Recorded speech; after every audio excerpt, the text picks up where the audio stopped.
સુરતમાં સતત ભારે વરસાદથી ઉકાઈ ડેમમાં પાણીની આવક વધી છે। ઉકાઈ ડેમમાંથી પાણી છોડાતા કોઝવેનું રૌદ્ર સ્વરૂપ સામે આવી રહ્યું છે। રાંદેરનો વિયરકમ કોઝવે સંપૂર્ણ પાણીમાં ગરકાવ થયો। રાંદેરના કોઝવેની ભયજનક સપાટી 6 મીટર છે। હાલમાં કોઝવે પર 10 મીટર સુધી પાણી વહી રહ્યા છે। 4 મીટરથી વધુની સપાટીએ કોઝવે ઓવરફ્લો થયો છે।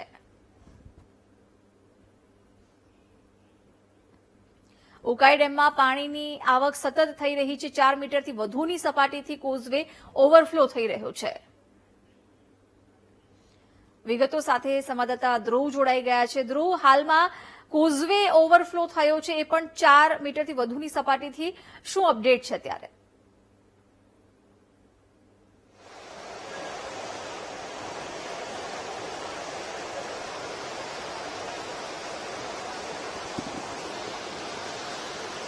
જી ધ્રુવ,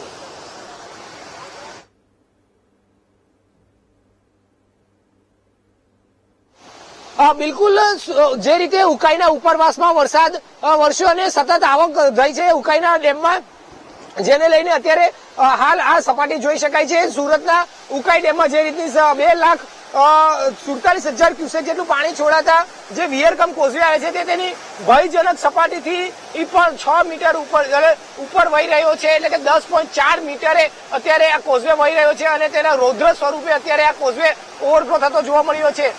કોઝવે જે છે તે સુરતના રાંદેર સિંગણપોરને જોડતો આ કોઝવે બ્રિજ છે, જે સંપૂર્ણ ગરકાવ થઈ ચુક્યો છે અને તે 10.4 મીટરની સપાટીએ હાલ આ કોઝવે જે છે તે ઓવરફ્લો થઈ રહ્યો છે। તેના આ ભયાવહ દ્રશ્ય જોવા મળી રહ્યા છે। કોઝવે એનું આ રૌદ્ર સ્વરૂપ જોવા મળી રહ્યું છે અને તાપી નદીનું આ રૌદ્ર સ્વરૂપ જોવા મળી રહ્યું છે। જે રીતે મોજાઓ ઉછળી રહ્યા છે કોઝવેથી જ્યારે તાપી નદી પસાર થઈ રહી છે ને ઓવરફ્લો થતાની સાથે આ હાલ જે છે તે તાપી નદીનું રૌદ્ર સ્વરૂપ જોવા મળી રહ્યું છે। કોઝવે 10.4 મીટરથી ઓવરફ્લો થતા આખી જે નદી જે છે તે એક સમાન થઈ ગઈ છે, સમતળ નદી જોવા મળી રહી છે, કારણ કે ઉકાઈમાંથી સતત 2.5 લાખ ક્યુસેક પાણી છોડાઈ રહ્યું છે, જેને લઈ તાપીનું સતત ને સતત જલસ્તર વધી રહ્યું છે। આ રીતે જલસ્તર વધતા આ તમામ જે તાપી નદીના કાંઠા છે તે 2 કાંઠે જોવા મળી રહી છે। નીચાણવાળા વિસ્તારો પણ એલર્ટ કરી દેવામાં આવ્યા છે।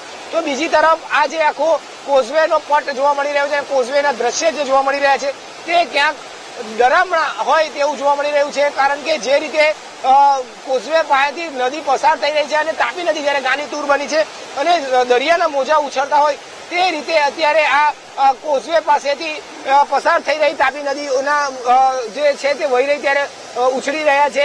એટલે કહી શકાય કે અત્યારે સુરતમાં જે રીતે પાણી વધી રહ્યું છે તેને લઈને ક્યાંક કોઝવેની સપાટીમાં પણ વધારો થયો છે અને તાપી નદી અત્યારે ગાંડીતુર બની રહી છે। સતત પાણીમાં વધારો થતા તંત્રની પણ ચિંતા